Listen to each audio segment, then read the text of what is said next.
Economy management is a very complex topic that I tried to tackle in my resource management video. Well, I have learned a few things since then, and I wanted to do an updated, more advanced guide on this topic. More polish and more depth.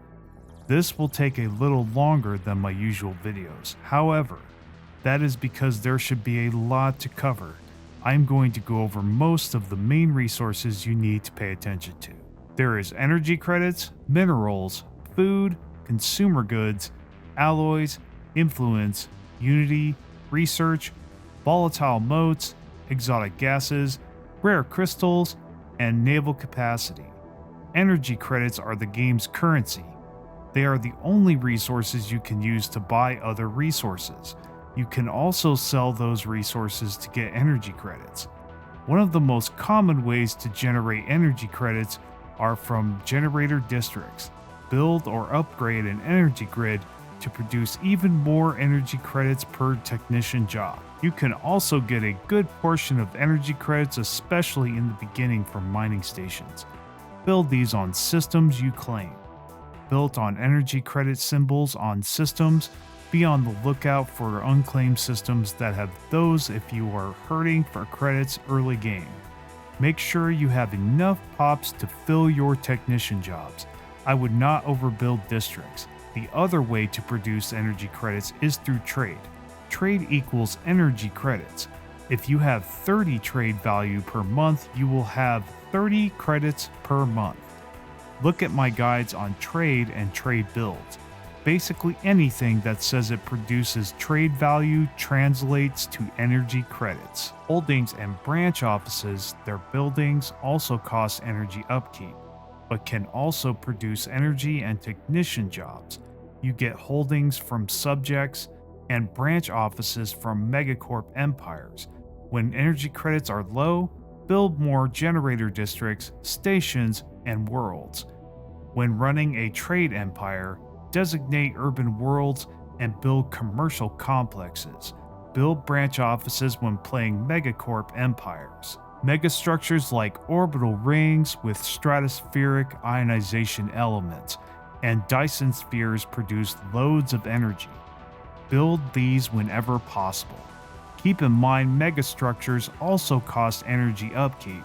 The best thing to do if you are not playing a trade build is to find a world with a lot of generator district slots. Then fill those districts and then designate the planet as a generator world. Build an energy grid, fully upgrade the grid, then build an orbital ring on it. Upgrade it to tier 2 and fill with habitation modules. Make those generator districts, then build stratospheric ionization elements in the building slot. Do this and you will have a lot of energy credits. Ship upkeep should take up the majority of your credit spending. When you have a lot of monthly energy credits, build more ships until monthly energy credits or alloys are low. If your energy credit storage is full, dump it on buying alloys, terraforming, or build branch offices. You can also build extra armies, which also cost energy credits upkeep. A useful tip: when you're low on energy credits but have a lot of alloys, you can sell some of them for more credits using the market.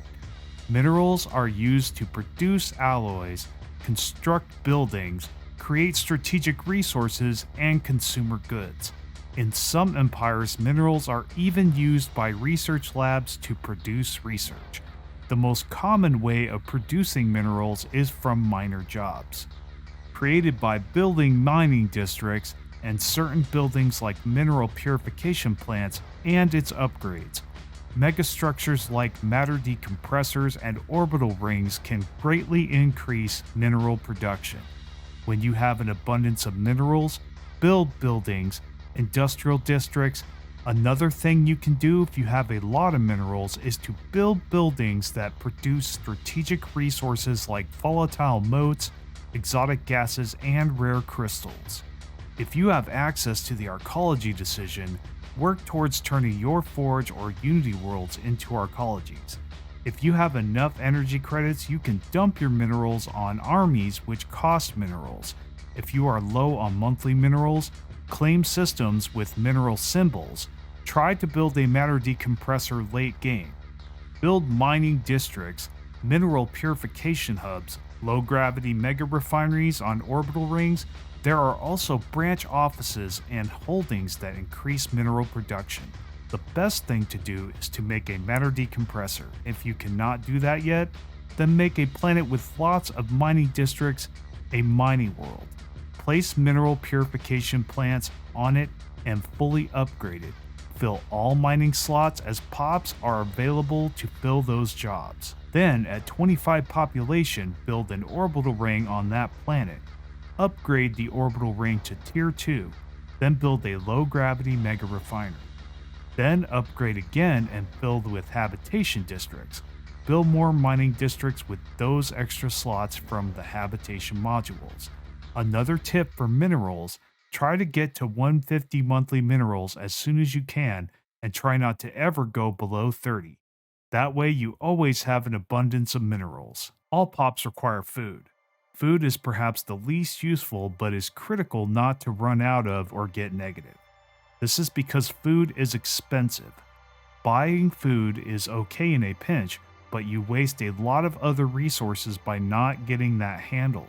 The best thing to do in the beginning is to build hydroponics farms on your star bases, then later designate a world as an agriculture world. Make sure the planet has a lot of agriculture districts available. Then start filling those districts as pops become available to fill those farmer jobs. Build food processing facilities and upgrade it fully. Then, when the planet has 25 pops, build an orbital ring on the planet and upgrade the ring to Tier 2. Once that is done, build a climate optimization station on the ring. Fill with habitation modules and build more agriculture districts for a massive food increase. It is pretty common to float a lot of food. You can sell it off, or if you pick genetic ascension, you can build cloning vats for a ton of pop growth. If you are a progenitor hive mind, more food will allow you to have more offspring nests. If you are a machine empire and have extra building slots, you can build lots of bioreactors to dump excess food. This mainly applies to driven assimilators or rogue servitors. Consumer goods are normally used by non-Gestalt empires. This resource can be very tricky to manage. On one hand, you don't want to be negative. You also want more research. At the same time, you need as much alloys as you can get to get ahead. But alloys and consumer goods are produced by the same districts. So you oftentimes have to split your worlds between industrial and forge worlds. Make at least one factory world as well. If you are playing a vanilla empire, then you will need consumer goods for research, unity, pop upkeep, and colony ships. If you are floating a lot of consumer goods, there is not much you can do other than sell them and build more research labs or unity buildings. Fortunately, you can sell them for a large amount of relative energy credits. The best thing to do is to pick a world with a lot of industrial districts, make it a factory world. Then fill those districts as you get new pops. Then build a civilian industries building and fully upgrade it. Then, when the planet reaches 25 population, build an orbital ring, upgrade to Tier 2, build orbital logistics systems, then upgrade to Tier 3 and fill with habitation modules. Again, fill the extra slots from the habitation modules with more industrial districts. A quick tip: you do not need as many consumer goods as you do alloys unless you're tech rushing, so focus on producing more alloys than goods. Speaking of alloys, alloys are the main resource for building ships. You can never have enough alloys, as you can never have enough ships. You will want to continue to increase your alloy production throughout the game. If you are floating a lot of alloys and have a good amount of monthly energy credits each month, start building ships until naval cap. It's usually okay to go over as long as you have enough monthly energy credits. If you reach your fleet command limit, make new fleets and reinforce them. Another thing you can do is build megastructures. These always cost a big lump sum of alloys. Multi-stage megastructures like sentry arrays require even more alloys. You produce alloys by building industrial districts and alloy foundries. You could get them from holdings, but those don't really give you enough alloys to justify the slot. When you're low on alloys, the best thing you can do is to pick a planet and build industrial districts, an alloy foundry, and designate it a forge world. At 25 pops, build an orbital ring. Upgrade and build alloy processing facilities, then fill with habitation modules, then fill all industrial districts. There is another, even bigger step though. If possible, choose the arcology decision after it meets the requirements for an ungodly boost to alloy output.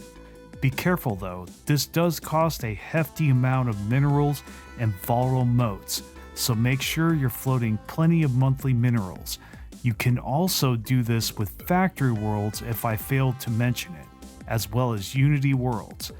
That is the designations that are Unity focused. One tip on alloys: if you're floating a considerable amount of energy credits, consider dumping them by turning them into alloys in the market. You can sell off your consumer goods and food while you're at it too.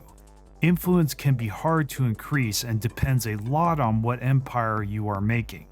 If you are playing a vanilla or non-Gestalt empire, the only ways to do this are to pick the authoritarian ethic, then select imperial authority. Then, as you vassalize empires, build Ministry of Truth holdings.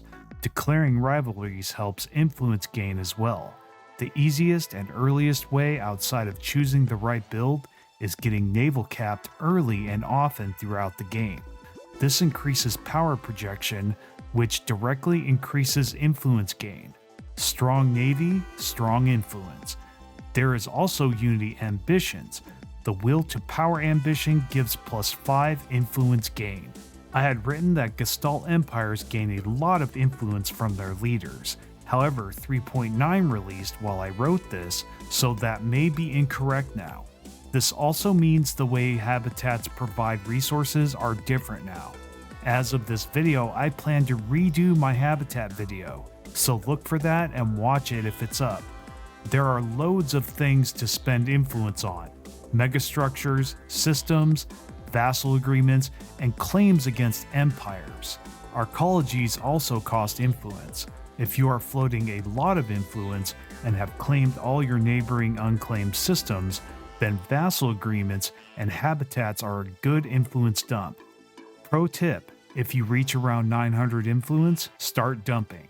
This is because it is a big waste to be influence capped at 1,000. Sometimes you can't help it, but usually there is something you can spend that influence on. Unity is mainly used to purchase traditions, which are a very important part of Stellaris. Unity is also used for things like leaders, edicts, decisions, elections, and changing ethics and government type. When Unity is low, set aside 1 or 2 planets and make them Unity worlds. Fill with Unity buildings like synapse nodes or administrative complexes. If you have learned all the traditions and are floating a lot of Unity, you can start activating Unity ambitions that are very powerful for a large amount of monthly Unity. Besides, what else is there really to spend on? The best way to get Unity is to make a Unity world. Fill it with Unity buildings, then slap an orbital ring on it and build an orbital filing system and unlock all building slots. Finally, after all that, select the arcology decision and turn the planet into an ecumenopolis. This will unlock special Unity districts for most empires. Then you have research, made by research labs and certain holdings and branch offices. Research stations are similar to mining stations, except they produce research instead of resources. Not going to go into exact numbers and stats, but there are 2 different metrics for research: research speed and research itself. You want about as much of both as you can get. Research speed comes from certain technologies and leader traits. Research points come in 3 different types: engineering, society, and physics. You often get an equal mix of these from your labs. Your empire capital is the first world you should build research labs on. Also, tech worlds don't actually give bonuses directly to research. Volatile motes are used for building certain ships, upgrading alloy buildings, and mineral buildings, as well as stronghold upgrades for food buildings. You can get them from mining stations on systems or from building structures on your worlds. Tip: it is good to have at least one refinery world for producing volatile motes. Exotic gases are used to upgrade research buildings, build certain ships, and energy grids. You can get them from mining stations on systems, or from building structures on your worlds. Quick tip: make sure you start building up production of exotic gases early in order to upgrade your research labs faster without crashing your economy. Rare crystals are used in upgrading machine assembly buildings, consumer goods buildings, hyper relays, and upgrading Unity buildings. You can get them from mining stations on systems or from building structures on your worlds. One tip: start producing rare crystals early if you plan on making hyper relays, as they cost a lot of rare crystals to build. Naval capacity is how many ships you have. Strongholds, anchorages, and certain branch office buildings create naval capacity. The number on the left is how much capacity you currently have. The number on the right is your cap. You can go over your cap, but it'll cost you. However, you want to go over if you can afford the extra cost. You want to stay at above or near naval cap at all times. Pro tip: get your naval cap from anchorages in the beginning, then start building strongholds after you hit starbase cap. That's it. I hope this was helpful. Let me know in the comments. I'll see you next time.